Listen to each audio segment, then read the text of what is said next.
What's up Sobat Penat? Gue bawain cerita baru buat lo nih. Tapi sebelumnya, buat lu pada yang pengen ceritanya dianimasiin, ketikin aja ya. Terus kirim kemari. Ntar kalau kepilih, gue balesin lu satu-satu. Nah, tungguin aja dah. Dah, kuy nonton. Peringatan, animasi ini dibuat dengan tujuan sharing pengalaman pribadi sang pengirim cerita. Dimohon untuk menghargai cerita tanpa menyudutkan beberapa pihak. Selamat menonton. Hai, kenalin gue Eva. Gue dari kota Banjarmasin, Kalimantan Selatan. Usia gue sekarang 16 tahun dan anak pertama dari 2 bersaudara. Kali ini gue mau ceritain tentang tetangga yang problematik deh pokoknya. Saat ini gue tinggal di sebuah komplek dengan abah, mama, adik, dan nenek gue. Awalnya hidup kita tuh damai, rukun, saling tolong-menolong, dan wah tentram aja deh pokoknya. Sampai suatu hari, tetangga sebelah rumah kita, sebut aja Bu Ani, dan Mama bertengkar hebat. Hubungan antara keluarga kami dan Bu Ani sebenarnya udah renggang dan dingin. Permasalahan awalnya sih, nggak tahu karena apa. Itulah yang bikin Abah dan Mama udah lama nggak saling sapa lagi sama dia. Anehnya, suatu ketika keluarga kita pernah ketemu di jalan yang jauh dari rumah dan ya udah saling sapa. Tapi pas udah di daerah dalam komplek, udah kayak beda orang. Dia kayak nggak kenal sama kita. Dan itu berlangsung cukup lama. Sampai Abah dan Mama capek negur dan ngebiarin aja deh dia maunya gimana. Di tahun 2020, Abah berpulang. Kami harus memulai hidup baru lagi dan pelan-pelan bangkit. Keluarga kita memutuskan untuk merenovasi rumah dan ngecor halaman rumah supaya nggak berlarut dalam kenangan Abah yang melekat di rumah ini. Nggak ada angin, nggak ada hujan, tiba-tiba Bu Ani dan suaminya muncul sambil teriak-teriak bawa kayu dan bilang, stop, apa-apaan ini? Ngecor di halaman rumah saya. Tukang yang lagi ngecor halaman auto kaget dong. BTW, tukangnya tetangga sebelah rumah gue ya. Dengan kondisi ribut, semakin memanas lagi karena si suaminya Bu Ani bawa kayu. Keluarlah Bu Sarah, istrinya si tukang. Kaget suaminya mau dipukul, adu mulut lah nih si Bu Ani dan Bu Sarah. Mama dari dalam rumah ngedengar ribut-ribut kan di halaman rumah. Langsung keluar dong lihat apa yang terjadi. Anjay, sambil nyapu halaman. Pura-pura, ada apa nih? Tiba-tiba Mama kena semprot Bu Ani.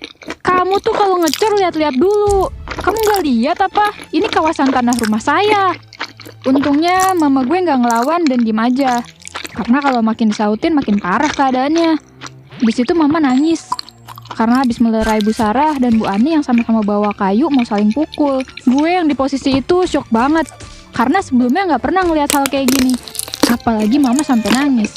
Dan gak lama kemudian, Ketua RT datang dan bawa orang yang ahli ngukur tanah. Dan ternyata bener aja, itu coran di tanah kami, bukan kawasan tanah dia. Dasar manusia sirik, suka ngeklaim sembarangan. Si Bu Ani langsung diem tuh, nahan malu kali dia. Terus mundur perlahan masuk ke dalam rumah. Masalah si troublemaker itu nggak berhenti di situ aja guys. Suatu hari nih, ada tetangga kita yang lain namanya Bu Iis. Dia jalan kaki doang nih lewat depan rumahnya Bu Ani. Kebetulan Bu Ani lagi ngebersihin sampah gitu di depan rumahnya. Nah terus rumahnya Bu Ani kayak ada suara musik jedak-jeduk, keras banget bassnya. Nah kebetulan Bu Iis ini orangnya kagetan dan refleks nyebut kata bungul, yang artinya sebutan bodoh lah kalau dalam bahasa Banjar. Bu Ani tersinggung lah tuh, langsung marah-marah dia dan bilang, "Kenapa kamu ngeledek saya pakai kata bungul itu?" Dia ngira dirinya lagi diejek. Terus Bu Iis yang denger itu langsung bingung dong. Orang dia nggak ngeledek siapa-siapa, karena ya emang pure kaget aja. Terus akhirnya mereka ribut. Bahkan sampai mau adu pukul pakai kayu tuh mereka berdua. Untungnya warga yang melihat langsung melerai mereka. Kesalahpahaman Bu Ani ini bikin semuanya jadi kacau deh. Usut punya usut, ternyata si Bu Ani nggak suka kalau Bu Iis ikut campur ngebela mama gue dan Bu Sarah soal kejadian kemarin. Makanya Bu Anis meledak itu emosinya. Terus nih, beda orang lagi yang jadi sasaran semprotan mautnya Bu Ani. Dia ribut lagi sama tetangga di samping rumahnya sendiri. Sebut aja namanya Bu Rani. Ceritanya Bu Rani lagi mukul paku ke tembok dia yang nempel sama rumah Bu Ani. Terus Bu Ani ngira si Bu Rani ini ikut-ikutan orang aja buat nyari masalah sama dia. Ya Bu Rani langsung panas dong dibilang kayak gitu. Ikut-ikutan apa coba? Orang itu terserah dia mau ngapain. Tuh, hak dia juga. Karena itu rumah dia sendiri. Beberapa bulan kemudian, terjadi lagi nih keributan antara Bu Ani sama Bu Rani. Ini Bu Ani ngapain sih problematik ribet banget anjir. Hidup ya. Jadi Bu Rani ini ceritanya lagi nyuci baju. Terus air bekas cuciannya ngalir ke selokan pembuangan atau kali kecil deket rumah gitu kan. Bu Ani datang lagi nih tiba-tiba ke rumahnya Bu Rani dan marah-marah. Katanya air bekas cucian Bu Rani larut ke bawah ke rumahnya Bu Ani. Jadi Bu Ani mikir kalau air bekas cucian itu bisa ngebawa lumpur ke selokan di depan rumahnya. Terus adu cekcok lagi lah tuh mereka. Mana masih pagi buta banget, udah pada ribut aja. Sampai anaknya Bu Rani nih ikutan kesel dengan kelakuan tetangganya yang problematik itu. Anaknya Bu Rani bawa pisau gede dong dari dapur. Ketua RT sampai udah capek banget bolak-balik ngurusin kasus si Bu Ani ini. Karena yang dateng laporan dari orang yang sama terus. Jadi ketua RT bilang ke warga, ini udah 3 kali lebih ya laporan keributan yang dilakukan Bu Ani. Kalau ada kejadian lagi, saya akan bawa ke kantor polisi. Dan warga pun setuju. Dari informasi yang gue dapet sih, Bu Ani ternyata pernah tinggal di tempat lain sebelum di komplek ini. Katanya sih diusir, saking berkonflik terus sama tetangga. Emang troublemaker dari orok kayaknya deh. Pernah suatu kali ada acara di depan rumahnya yang mengharuskan pasang tenda. Tapi nggak cukup cuma minta izin aja ke beliau, kita sampai harus bawa makanan buat ngebujuk dia. Ya pokoknya udah pada hafal banget deh warga sama karakter dia. Lucunya, Bu Ani paling nggak bisa adem sedetik kayaknya. Pernah juga mama gue setel sholawat kan pakai speaker.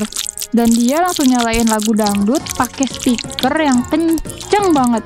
Sampai getar ke rumah kita. Kayaknya nih, si ibu ini kayak dendam banget sama mama gue. Kayak sirik banget gitu. Katanya sih, karena nggak suka lihat rumah gue direnov mulu. Apalagi kalau mama beli elektronik mahal yang diantar pakai truk Fuso. Sampai suatu hari, gue denger omongan Bu Ani yang gak enak soal mama. Katanya gini, baru juga ditinggal suami, tapi udah bisa beli ini itu dan renov rumah. Pasti mama kamu punya simpenan kan? Gue yang denger itu langsung panas lah. Refleks langsung nyamperin Bu Ani dan ngebentak. Lo tuh jangan sok tahu jadi orang. Sibuk banget ngurusin orang sih. Gak ada kerjaan banget sih ngurusin hidup orang. Akhirnya, karena Bu Ani juga gak mau kalah, gue jadi adu bacot tuh sama dia. Orang-orang pun jadi berkerumun. Gak lama, gue dan Bu Ani dipisahin sama warga. Pak RT dan tetangga lainnya yang tahu faktanya kalau mama gue mau punya kerjaan sambilan, otomatis ngebela mama gue dong. Mereka juga nunjukin kalau mereka selama ini gak pernah nyaman sama perilaku Bu Ani. Sejak kejadian itu, Bu Ani udah jarang kelihatan di luar rumah. Dia cuma keluar buat buang sampah, warung, dan kepentingan lainnya. Keluarga gue dan tetangga lainnya juga udah jarang peduli sama dia. Jadi kalau misalnya dia butuh bantuan, kita jarang ada. Akhirnya kita dan Bu Ani hidup masing-masing deh. Aduh, padahal mestinya kita bisa hidup dengan rukun-rukun aja. Emang, kita tuh perlu untuk selalu berbuat baik ke siapa aja ya. Untuk menciptakan lingkungan hidup yang nyaman. Kebaikan itu bukan tanda kelemahan kok. Karena kita juga harus tegas sama orang-orang yang injek-injek kita. Segitu aja cerita dari gue kali ini ya guys. See ya.